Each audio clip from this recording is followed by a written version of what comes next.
guys, welcome to another episode of Tampa Bay Real Producers. We are none other than the podcast made for real producers, by real producers, and with none other than Tampa Bay's real producers. And so we're excited today to have none other than Mr. Tony Baroni on the show, man. Good to see you. When I say your name, by the way, a lot of people who might not know you, they just always get a kick out of the name. It just kind of rolls right off the tongue, like Tony Baroni, you know? I hear that a lot. They can't just say Tony and they just can't say Baroni. You got to combine the two. It just kind of flows perfectly, you know? So for those of you who might not know Tony, I know he's very well known in this market, but Tony was the very first cover that we ever did with Tampa Bay Real Producers back in 2019. Crazy. That was already, 4 years ago already? Happened like that. Yeah, it really did. It really did. So Tony and his team was the first feature we did as our cover agent, and we've had a great relationship with Tony ever since. He's been on a couple of our panels now over the years, and is very well respected. Actually won the Team of the Year this past year on the Agent Choice Awards event that we did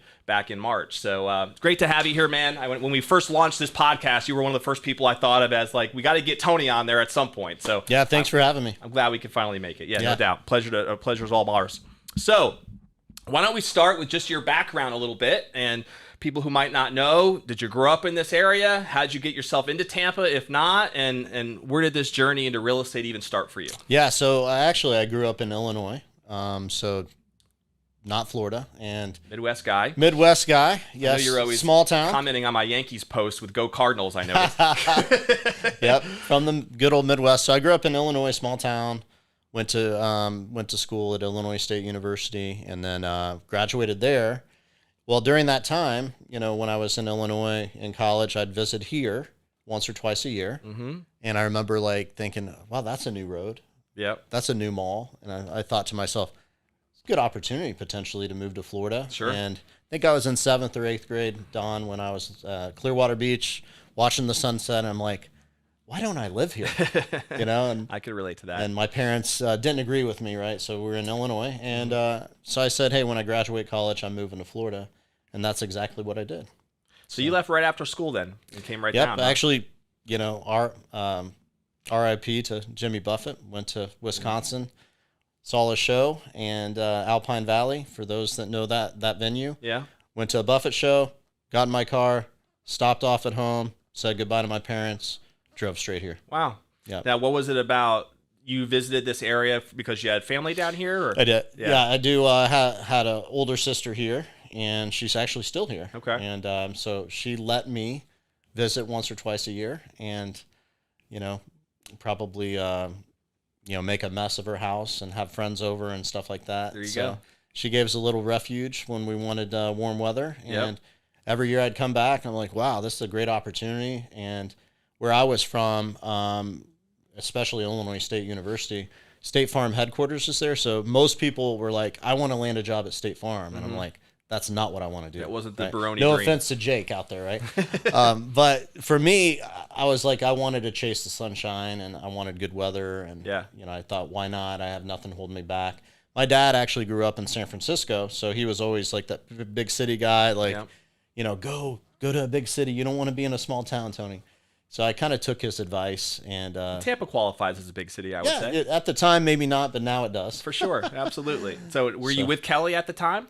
I was. You were? Okay. Yep. So she came down with you? Yep. No, she didn't initially. Okay. So she wanted, her parents had another plan, and they happened to book a trip to Maine to go visit, I think it was Boston and Maine. Right. To go visit and go whale washing, a bunch of stuff. So I wanted her to come down with me, but they sidetracked that. So I got her down a couple weeks later, and she was my first relocation. Oh, is that right? Yeah. Well, I was driving around, and I'm going to sell Tampa Bay. I'm going to sell Florida. So she went to Disney World. We went to Busch Gardens. We went to the beaches. I mean, we did everything, right? And so did you know as you were driving down that you were going to get involved in real estate? I had no idea. So that clue. That happened once you got here. Yeah. Okay. Exactly. It took me about 4 or 5 years. So my first career, actually, I full transparency, I came down and I thought everyone's going to want to hire me. And that wasn't the case. I have a college degree. How could they not want to hire Tony Baroni? Yeah, I have a college degree. I'm successful, and no one cared, right? So I ended up working in South Tampa at a shoe store as an assistant manager. Tony Baroni sold shoes. I did. I absolutely did. Mr. Al Bundy himself. Yep. What do you know? Yep. And essentially did that for 4 or 5 months and ended up in logistics. So I ended up becoming a logistics consultant after that. Yeah. I did that for about 4 or 5 years and worked in Lakeland. So a lot of people ask me, why I ended up where I am. And we live in Fishhawk Ranch. And, essentially my wife lived in Tampa or worked in Tampa and I worked in Lakeland. So it was kind of halfway. Essentially located, yeah. Yeah, so that's why we made that home. And that's a beautiful neighborhood, though, too. They've grown a lot over the years. It's over in gorgeous, that area. yeah. It's very, very nice. But yeah, so she didn't intend on moving down, and I intended on her moving down. And we showed her everything about Florida and said, hey, why don't you come down? It's the perfect time. And were you engaged yet, or no? We were not. You were not. Okay, yep. Just dating at the time. Just dating at the time. Yep. So you finally had enough sales skills to talk her down, and she made her way down. And then did real estate happen? I know you worked in this selling shoes and in your other logistics job for a little while. So how did this connection to real estate eventually go down? Yeah, so logistics consulting, oh my God, it's crazy. Anyone in the logistic world, I praise you because it is hard. Yeah. Like really, really challenging. I was in something called just-in-time logistics. So meaning if you didn't get the freight there on time, there was major problems. Sure. So I worked in the automotive Hence the field. name. Must be on time. Right. Has to be on time. So I worked in the automotive field and ended up with started with one account, ended up with 5 accounts and a brokerage. And we just grew, and it was awesome. So I became the guy you need a truck or you need something to happen, call Tony. Okay. And did that for 4 or 5 years. I was getting woken up in the middle of the night, the majority of nights, where people are calling me, hey, I need to book a plane. And we'd have to get involved, figure out, where the freight was, get them to the airport, hire people at the airport, book a plane, which costs $1 million a lot of the times, right? Not cheap. And, basically what would happen, I'd come in the next morning and whoever had that request, they would then blame it on us that we didn't have the freight there on time or something silly, right? So it's just constant chaos. And I thought to myself, good thing real estate is no chaos at all, right? Just very I traded calm. one chaos for another. Let's be clear on that. Right. But real estate seemed easy, yeah. Right? I'm like, oh, I can do this. So I was buying my first home, and I'm like, I can do this. My realtor, to be honest, wasn't great, and that really opened my eyes of I think I can do a good job and do this. And of course, again, I thought it would be easy, and I was wrong about that. Sure. It's funny, though. I hear that story a lot about people having their interest into real estate became because they had a fairly bad experience with their personal agent. Yeah. And it was almost like they realized, man, this was not the way it's supposed to be, or at least what their own expectations were about real estate. And it created this niche where it felt like I can fill a need there. And it sounds like that's kind of that's exactly what it was. So yeah. I'm like, I think I can do this, and I think I can do it better. Yeah. And I just dove in. It took me about a year at the time. I was bartending. Just a little background. I paid for my own school, grew up very humble, humble beginnings. And, so I was bartending. I was doing the logistics job, which was 78 hours a week. It was crazy. And I still said I wasn't sleeping much. And then I was doing loans at night. I was a loan officer, doing that part-time. You had a lot going on, man. A lot going on. And then I was going to real estate school. And once I got my real estate license, I then transitioned. We ended up getting married, put in 60-day notice, and got started. And I went. What year was that? Full-time. You got licensed? This is 2005. Okay. Late 05. So you're coming up close to the 20-year anniversary, huh? Yep. There you go. Yep, right around the corner. So you got married shortly thereafter, it sounds like, with Kelly. She was on board with the real estate move, it sounds like, huh? Yeah, she was. We got married, and then I went into real estate. And, from there, we essentially just dove in. Yeah. And was it all just like unicorns and rainbows in year one? It was so hard. As an agent? Or so hard. What do you take away from that first year or two? Yeah, the first year, I think lead with revenue, right? I call it red light, green light, right? Instead of just spending money, thinking it's kind of like the college degree. I got my college degree. Everyone's going to want to hire me. Right. Well, I got my real estate license. I'm just going to do mass mailings and everyone's going to call me. Right. That's not how it works, right? So for me, I was spending so much money because I had anticipated going into real estate, and part of my thing was farming, and I didn't know a thing about it, right? So I'm just going to mail all these people. And we did a lot of newsletters, so it was watching TV. doing mailings was kind of my routine. Yeah. And realized pretty quick, like I was losing a serious amount of money. Yeah. And that it wasn't working. So then I pivoted and went to expired listings. So, there's really at the time about 3 or 4 major players in the expired world in Tampa Bay. And it's funny, I run into them sometimes. But, that we called religiously every day. Who's we? So it was me and then my competitors, right? Okay. And at the time, it was most were KW agents that I was competing against. Okay. And, figured out, kind of just sheer will, started figuring that out. And You were just cold calling, basically, right? cold calling, Yeah. 100 people a day, Yeah. every day. Yep. And that's just what I did. And It's funny because I don't think a lot of agents are willing to do that. I wasn't until I had to, right? And then I realized, like, this is what I want to do. It's not, I don't want to go back into logistics. Definitely don't want to go back to shoe sales. And, I had a lot of other background, like painting companies I owned and a lot of entrepreneurial stuff that I've done. But I thought, hey, real estate's going to be my thing, and that's what I'm going to stick to. So it's a matter of how I'm going to do it. And I kind of drew a line in the sand, if you will. Like, this is what I'm doing, and I'm not going to go do something else. I'm not going to go part-time and get another job. I'm like, this is what I'm doing. And you weren't from this area, so it's not like you really had much of a warm market to tap into. I knew 2 people when I moved here. Right. And so, some things that I did was I'd get involved with other things, which I highly recommend any agents to do. Joined a softball team, co-ed softball team, right? And I had 12 people on the team. I ended up over the next 3 years, did business with all of them. Most of them were first-time home buyers.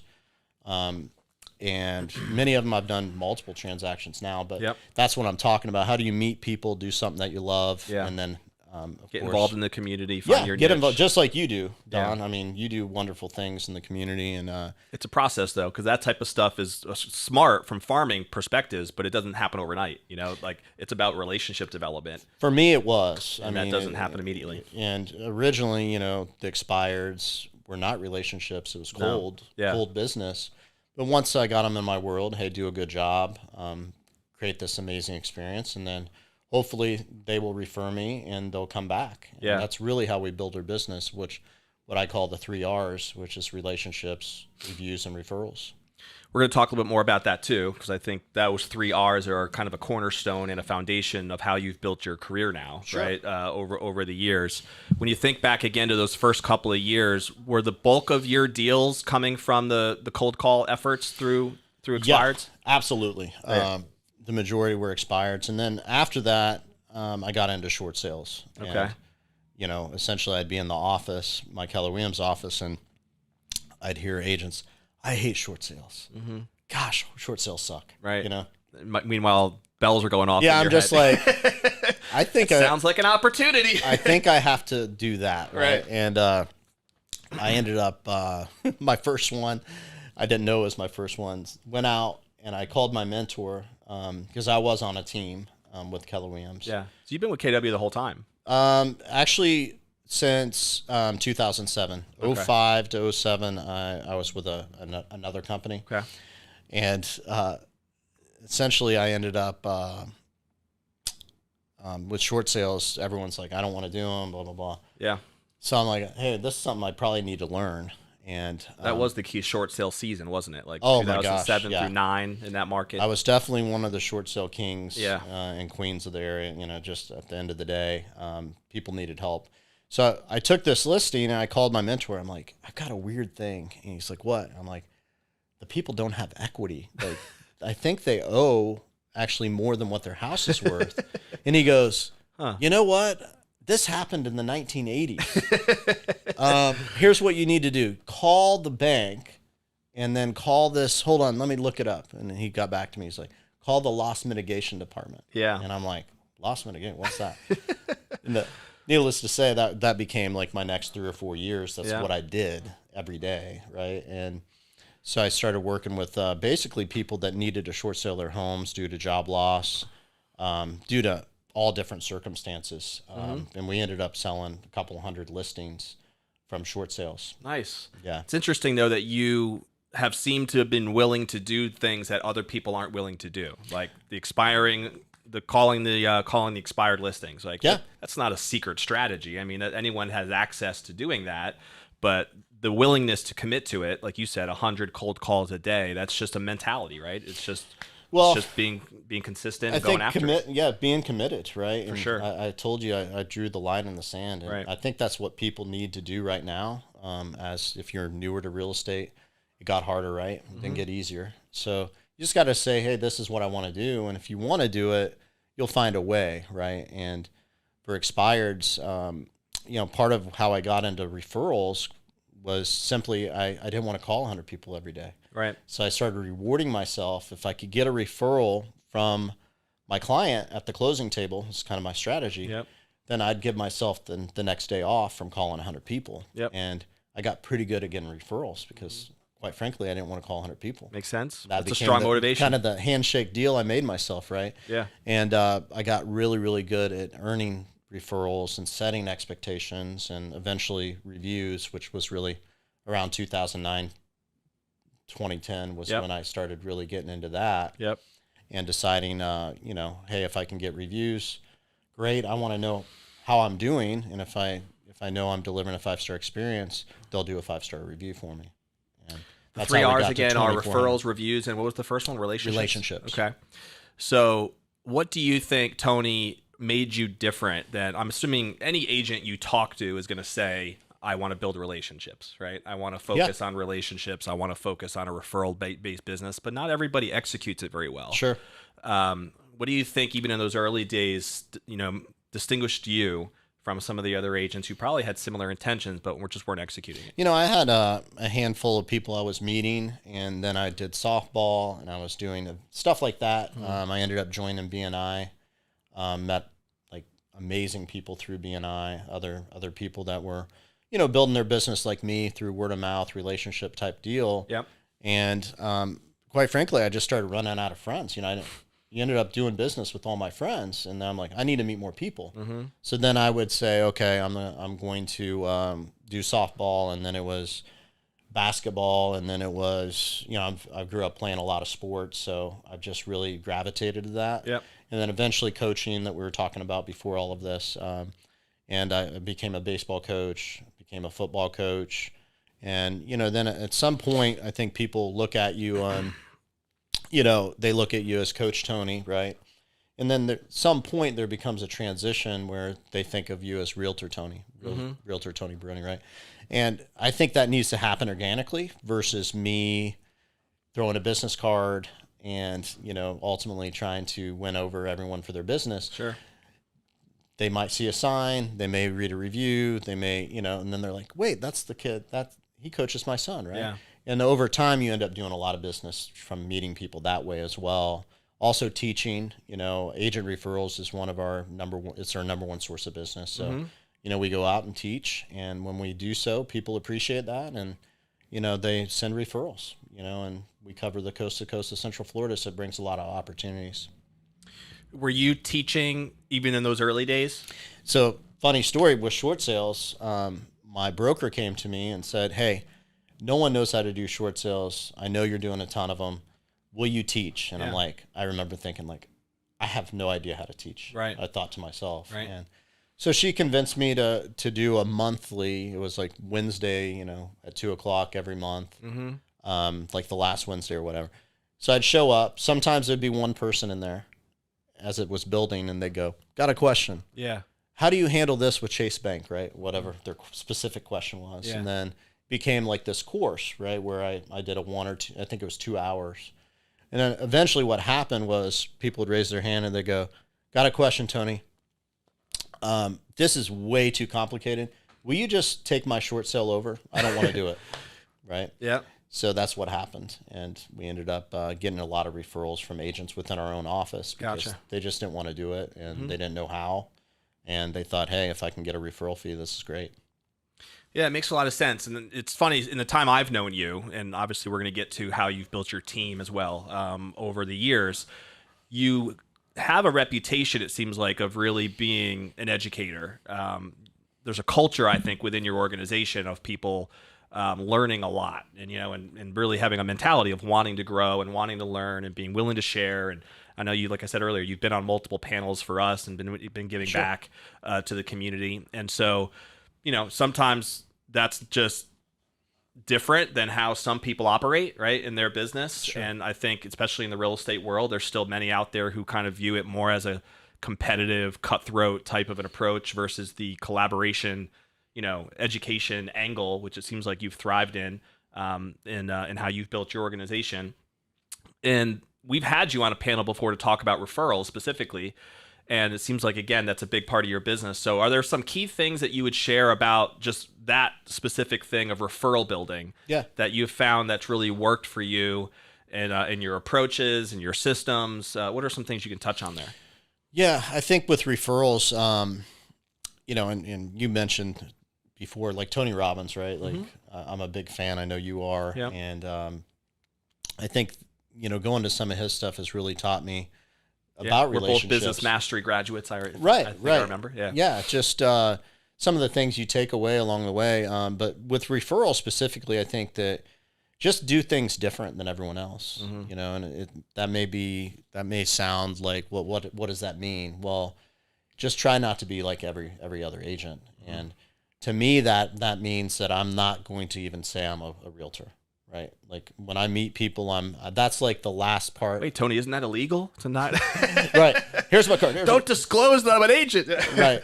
But, at the end of the day, like build a relationship first. Like how ridiculous is it to walk up to someone, and I've been at certain networking things where this is actually the norm. And it's like, hey, my name's someone, and they're not even listening to anything you say, and they're just trying to hand you their card. Right.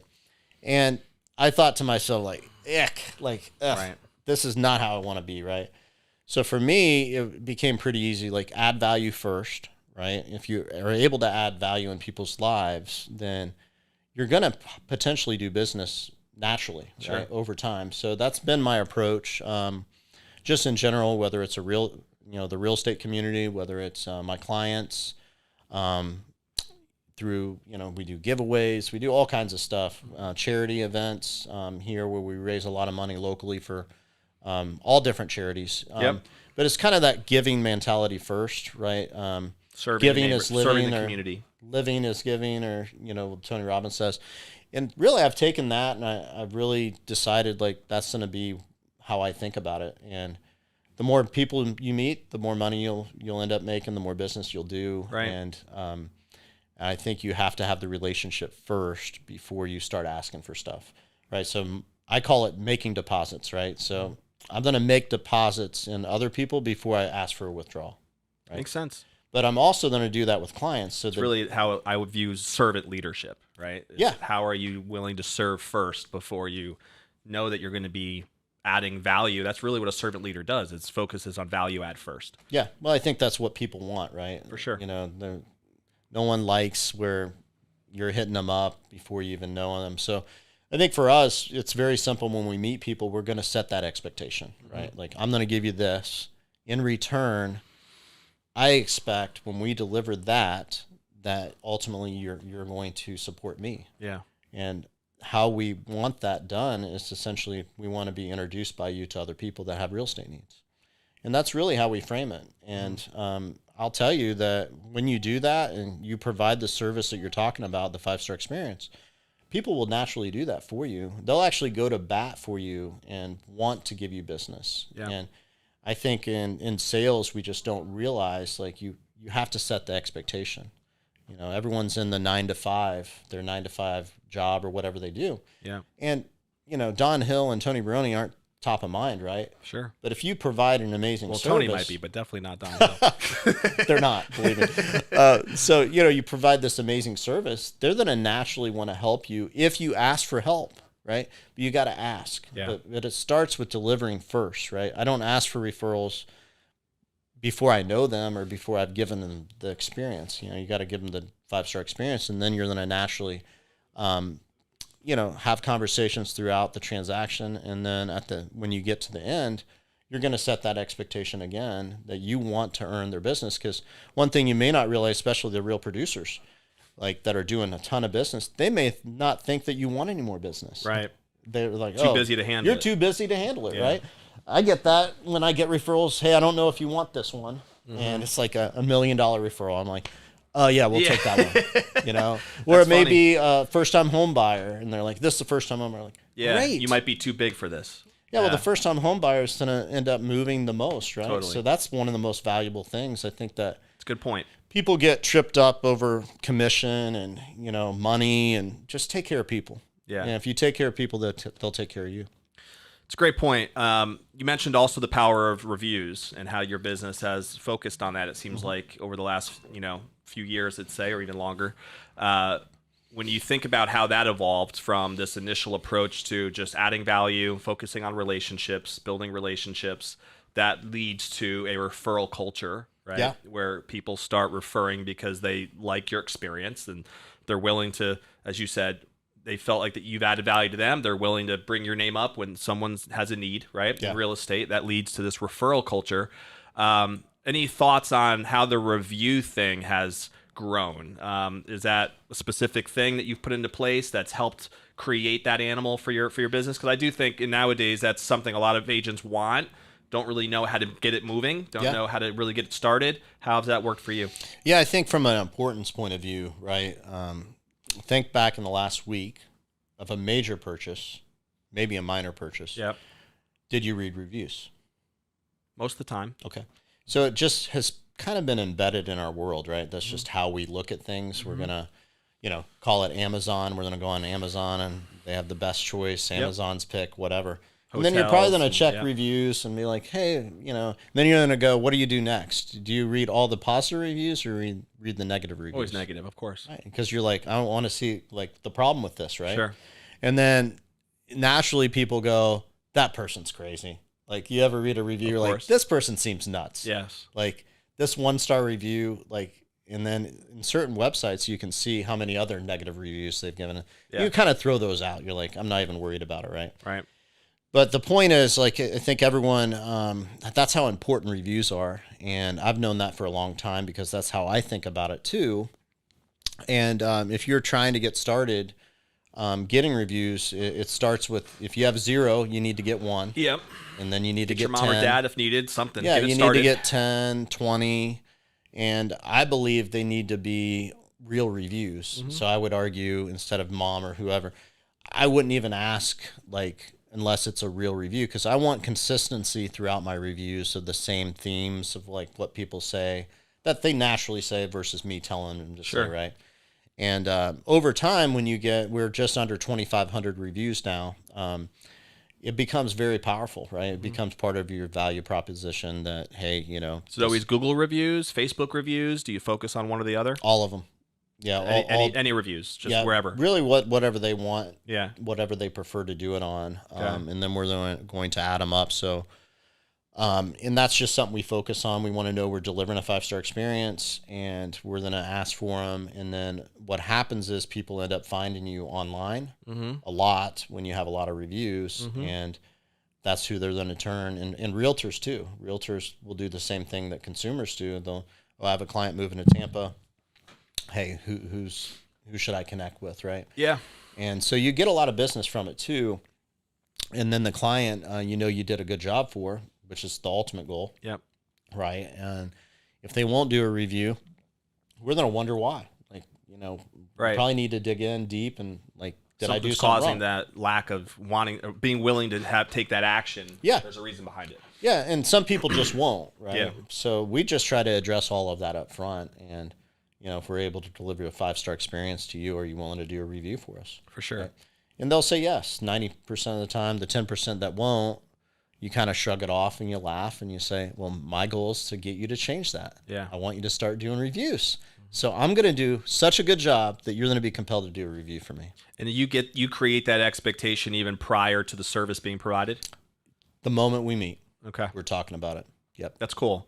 We talked, actually, I just finished an episode with Captain Bruce Urbick, and a lot of our conversation was about expectations and shaping expectations. And that's what you're hitting on here too, is the idea of creating the right expectations right away with each person that you're meeting with, so that they know hopefully what, and you're always going to want to try to exceed their expectations as well, but also just what your what that return looks like, Sure. whether that's a review or a referral or whatever the case may be. But I think those 3 R's, relationships, referrals, and reviews, is a great point for anybody who might be listening in to be able to take and just give himself a little checkup, on a scale of 1 to 10. Where do you think your business right now is operating on those 3 levels? Where can you make little tweaks to improve? Yeah. And if you operate a business with those as your principles, I just have to believe that's more fun of a business to be a part of than one who's solely driven on cold calling expireds, Yeah, for me, all the time. I've done both, right? Yeah. So I can tell you one's much more rewarding than the other from that perspective. But, make no mistake, those expireds and short sales become relationships too. Of course. It's just hard to get the business, right? So you have to really you got to overcome the lack of trust factor. So what we've really done, Don, to sum it up, how do you get your phone to ring and people inquire to you versus calling outbound is kind of where we're at now. And not that we don't call outbound, but we do, but it's mainly lead follow-up at that point, right? It's following up with people that reached out. And that's where it gets cool. That's where it gets really awesome, where you're like, people are seeking you down. I remember my first 5 years, I looked at my office phone and I'm thinking like, how do I get this thing to ring? Yeah. Like, I just was so frustrated. I'm like, I just thought it would. Yeah. And then I realized, well, it's not. And then expired, short sales. And then I evolved. The next thing was, could I shift from short sales to regular listings? Because at the time, I'm like, I didn't know if I could because I was pretty known for short sales. Were you so starting to be pigeonholed as the short sale guy? I absolutely was known for that Yeah. in the area. And so I was like, will people hire me just as a normal listing agent? Right. And they did, right? And I was doing about 100 a year myself before I started building out my team. I do about 100 listings every year. Pretty solid volume, buddy. What's that? Pretty solid volume, 100 a year. It was, well, and it was a lot of work. And mind you, during that time, at one point, and that was sold. Basically, that was just individual, right? For the most part. Yeah, that's only me on my team. I had a couple other people on my team doing, another 50 units. But the reality was, what was your best year as an individual agent? Do you remember? In terms of volume? I think, I haven't been an individual agent except for 3 months my whole career. So I've always. Oh, you started team building right away? Yeah. I didn't realize that. Yep. Okay. So I wanted to talk about that too, is how that's evolved. Yeah. And growing up playing sports, I assume, I don't know exactly why, but I always thought it was so boring by myself. Sure. So when I transitioned off a team and started my own, I wouldn't call it a team, I was solo. Yeah. I planned on starting a team immediately, yet I was like, okay, let me get cracking here and get things going. Mm-hmm. So it took me about 3 months to hire my first person. And so the Tony Baroni team started pretty quickly. It was within your first year of being licensed. Within 3 months. Yeah. Because I hired my first person, probably 2 to 3 months, somewhere in that room. Gotcha. That range. But my best individual year was about 104 sales myself, and I about killed myself. And and I realized like that's not the life I want to live. Yeah. And for me personally, what started that, I hired a coach. Mm-hmm. And that coach, our first call, he goes, Tony, tell me about your schedule. Mm-hmm. I'm like, okay. So I pulled it up. I'm like, all right, so I have 4 listing appointments, 1 staging appointment, 2 photography sessions, and lead follow-up. And then I remember saying this, I'm like, between midnight and 2 a.m., I'm going to input a listing that needs to go on the market. And he goes, man, Tony, your life sucks. And I go, yeah, it does. And he goes, seriously though, this sounds terrible, man. And he's like, so we need to start fixing this. So the first thing he was like, go hire a photographer. Yeah. And I argued for 30 minutes how I was a better photographer than other photographers, like a bunch of silliness, right? Mm-hmm. And but looking back, he started taking away that. And for those that, for me, I would work 1 or 2 or 3 buyers at a time, and which was fine, and I loved doing it. But then I went and hit my listing goal, right? Mm-hmm. So he asked me one day, he goes, Tony, what's your role on the team? I'm like, well, I'm CEO. He's like, yeah, but as far as an agent, what are you? And I'm like, well, I'm the listing agent. He's like, okay, well, shouldn't you hit your listing goal every month? And I'm like, yeah. And then I'd make excuses for, well, I'm working with this buyer and that buyer. He's like, okay, well, what if you don't do that anymore and you just focus on hitting your number, hit your listing number? And I remember I was 4 short, and he had me do the math. He's like, okay, so what's the average commission? 4 sales, okay, rough numbers, 40 grand a month, okay. What's 40 times 12? And I'm like, oh, that's this. And he's like, okay, so that's the opportunity you're missing because you're not doing your job properly. Yeah, like, that's an eye-opener. Ouch. So I just started hiring people for individual, very specialized. Our team's extremely specialized. Yeah.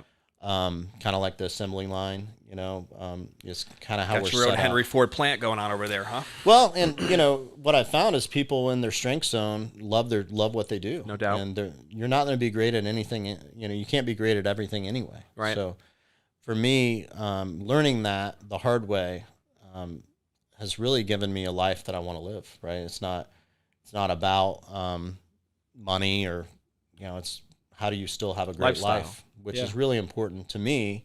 I know it is for you as well. No doubt. And you went into a lot of different areas there that I feel like if we had more time, we can dive into because there's a lot we can talk about there. I think, at least from what I've seen from my perspective over the last few years, you have a great reputation as a team builder. I mentioned that earlier, and obviously your peers feel that way, or else you wouldn't have won at the Agent Choice Awards this past year. What are some things, Tony, that you think for people out there who maybe are in the process of building a team or are maybe wanting to go into it for the first time? They've been an individual person production-wise for the last few years, and they're thinking, I think this team thing is for me. There's something missing, and I feel like I can want to build it with people. What are some quick thoughts you can share on just ways that you feel like have really helped you in the team building journey, specifically mistakes maybe you've made that you've learned from, or a strength that has been a foundational pillar of building a great team? I think it goes back to the strength zone. So what are you great at? Energy is important, right? Where do you love to spend your energy? If you don't like doing something, I would start here. Like, make a list. The left side would be what you love to do. Right side would be what I hate to do, right? What you hate to do, when you come up with that list, you see how you get that off your plate. So you can spend time on the stuff you love to do, and that's about as simplistic as I can say it. But there's ways of, there's a lot of opportunity for hiring right now. Virtual assistants. We have 3 full-time virtual assistants on our team. Yep. We have a lot of in-house people as well, but there's a company called Cyberbacker that is amazing, and our 3 are cyberbackers, and they train them first 10 days. It's a very detailed process, and we have them doing everything back end that's task driven, and it's pretty awesome, man. And like at the end of the day, if you're a solo agent, maybe it's a VA first, Yep. Maybe it's a marketing person first. Maybe it's a showing assistant, It just depends what you want to get off your plate. Yep. What I did was whoever showed up, that's how I'd hire them, which I wouldn't recommend, but that's what I did. And for me... It's a common mistake, I think, for people that find themselves wanting to build. Yeah. Like the millionaire... Just out of need, like hiring out of need rather than out of really a clarified idea of what you're looking for. Yeah. And who fits that bill. Yeah. Yeah, and the book I highly recommend is Millionaire Real Estate Agent, written by Gary Keller. He started Keller Williams, billionaire, pretty smart guy. He's a mentor of yours, isn't he? Yeah, he is. And you guys you've done a couple masterminds with him, I think. I'm in his top 100 group, which I'm really thrilled since 2018, and he's been amazing. But the book is pretty outstanding, and in his book it talks about hire a marketing person first, like build your business so big that you have enough business before you bring on other agents, because if you hire agents first, you don't have the business. Yeah.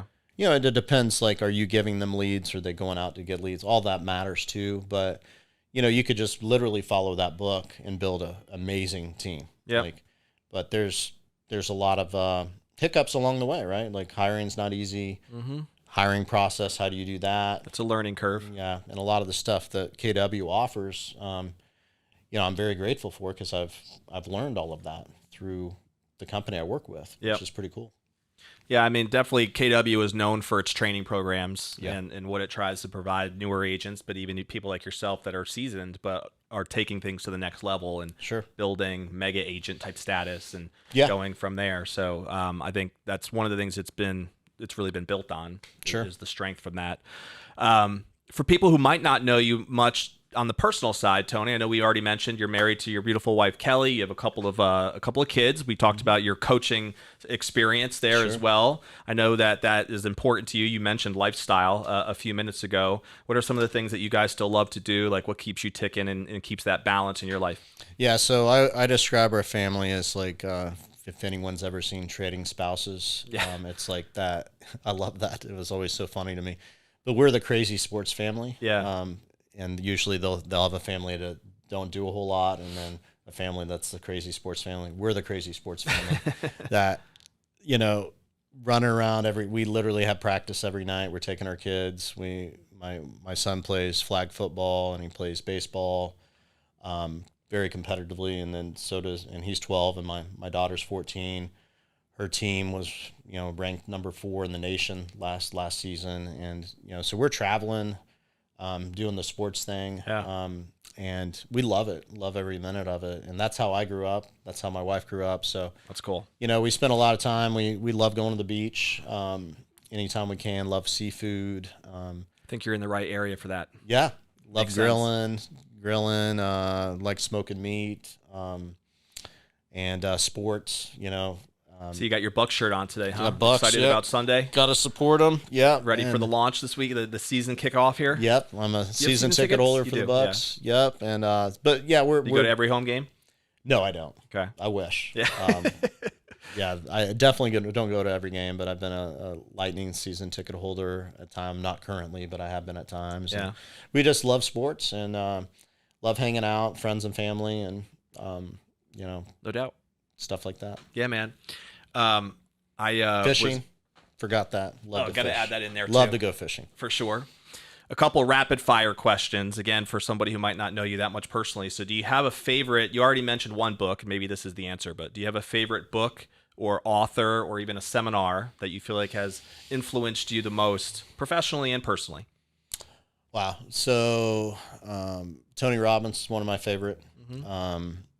I recommend this app called Blinkist. It summarizes books, 15 minutes. It's awesome. So in 1 week, you could listen to all Tony Robbins books, for example, all the summary of them, right? A couple books I really like is Rocket Fuel. Yeah. And then Traction. EOS system, baby. Yep. Have you implemented that in your business? I actually have. Yeah. Yep. So we just redid our core values. Allows you to do all this traveling for the sports side and still actually have an organization. Huh? That's right. Yeah. Core mission, core values. Our team just went through all of that and redid it all. We have something called Captain of Core Values on our team that people nominate one another, and then whoever gets the most votes gets a gift card for a massage. That's cool. Yeah, so we do little things like that culturally that I think is pretty cool. And then Simon Sinek's one of my favorite authors, Malcolm Gladwell. Some great names there love for sure. Autobiographies and Got a favorite movie or TV show? So movie, I'd say I love The Family Man. Have you ever seen that? I don't think so. Who's in So it? it's about like a guy if he would have went this route versus that route, Okay. and like how his life would have been. Is it a different. comedy? No, it's definitely not a comedy. It's more of like it's played actually during the holiday season a lot of the time. Okay. Really great movie. Nicolas Cage is in it, but it's just a cool movie. Okay. I don't know why I just thought of that. I haven't thought about that Because movie you are in years. a family man, man. I get it. I guess so. And what was the other question? I was just asking either movie or TV show. if you TV had show. Oh man, I love right now. My favorite is Untold on Netflix, which are documentaries. Yeah, about I've been watching it sports. myself. Oh my gosh, Did you see the they're- Tim Tebow one with the Yes, Gators? that Yeah, was awesome. That was cool. Yeah, I just got to see him speak a couple weeks ago too Nice. at a conference. It was pretty amazing. Yeah, I read a couple of his books. I've always admired his testimony and how he has positioned himself out there and been very bold with his faith and everything. Yeah, And yeah, it's obviously had a pretty great awesome. career at UF, that's for sure. think he's doing okay. Yeah, I think so Yeah, too. yeah. I think he's doing all right. Yeah. And they just had one on Johnny Manziel as well. Did you see that one too? That was crazy. Yeah. that was really good. Total opposite extreme from Tebow, huh? Yeah, so for me, I think Untold is my favorite at the moment. Yeah. But I like to watch TV. I know some people are like, I never watch TV. I love watching TV. I like watching stuff that's inspiring. I do too. I'm a sports guy like you. I mean, I just pretty much, if I'm watching TV, it's a game. But if I'm not, it's a documentary. Yep, me too. That could be like Untold, or I've actually been watching Suits lately on Netflix. Okay, yeah. Have you seen that at all? I have not. I'm not usually into that stuff as far as the dramas and whatnot, but I've gotten hooked on it. It's like it's business savvy, so it's about the lawyer world.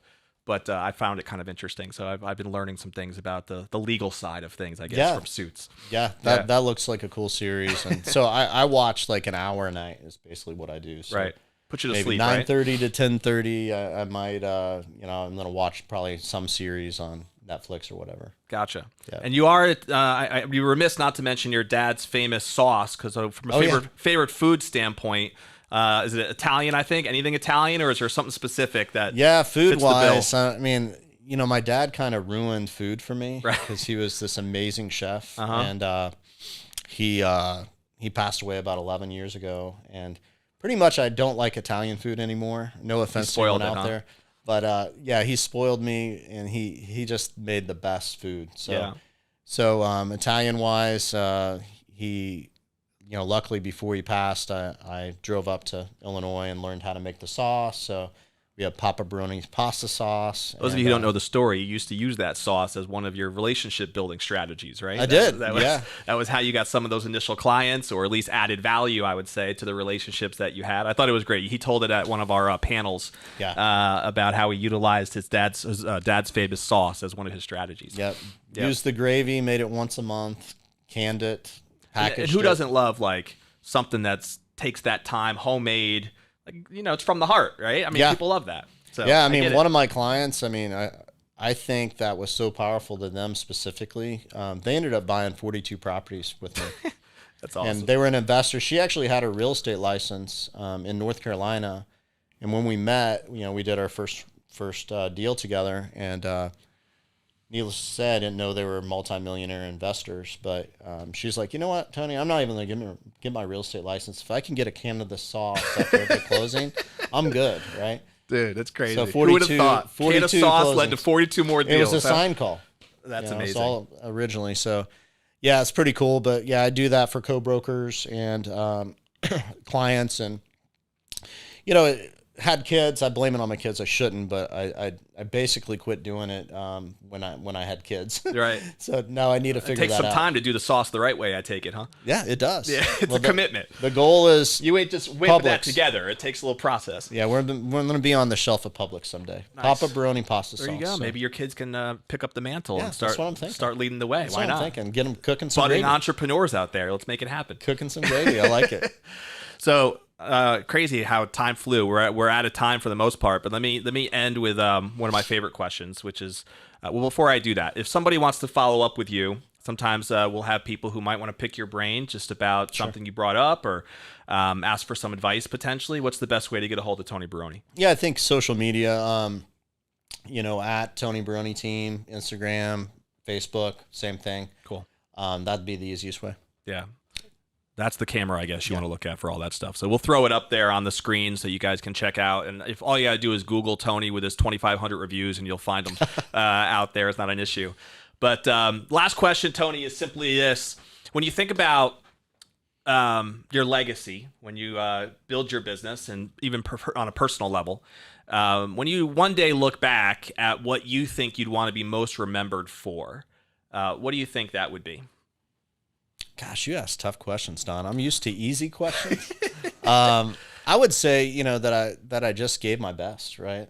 I think it sums it up for me. And what I love about that mission is ultimately you're never going to reach it, right? So you wake up every day knowing there's room for improvement, and you're constantly counterbalancing, right? Like maybe business is going great and your personal life is crap, right? Like if that's the case, then I think always adjusting and understanding where you're at and then making those adjustments. And for me, it's just, being the best person I can be, whether that's a dad, husband, realtor, business owner, teammate, you name it, right? Yep. And to me, that's the ultimate goal and something I strive for, And it goes back to what you were talking about earlier, being learning based and continuing to, how do you get better, and how do you learn from your failures, essentially, because you're going to learn a lot more through your failures than you will your successes. So some of this is just, if you're hesitating to get into something, just go and you'll figure it out, right? Like this podcast, we were talking about that before. You're like, that's right. I just started it, and I'm sure you've learned a lot, right? Absolutely. And you're like, now I need to do this, now I need to do that. But the key is getting started.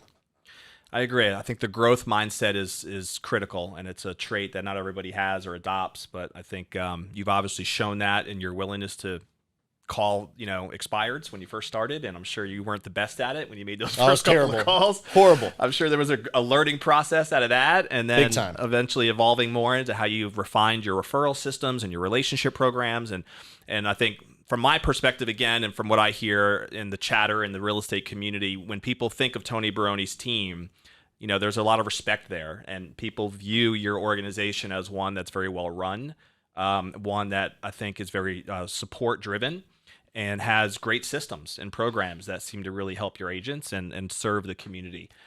So I thank you for that and for being a great leader. And for those of you who have watched the episode, if you're watching live on Facebook, you also, of course, could be watching our official episode on our YouTube channel.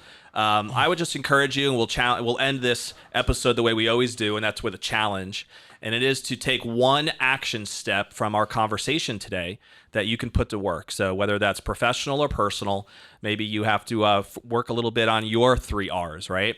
Relationships, referrals, or reviews. Maybe there's something there that has to be tweaked in your business. Maybe it's just one of the books that Tony mentioned that you want to go ahead and pick up and read. And maybe you have to make a decision on whether you're going to commit to building the team or commit to a specific strategy and actually just stay true to that process and go through it and stay consistent. There's a lot that we discussed today that I think could be relevant if you take one nugget, but I encourage you and challenge you to pick one thing that you can put to work that would make the time that you invested in watching this worth it.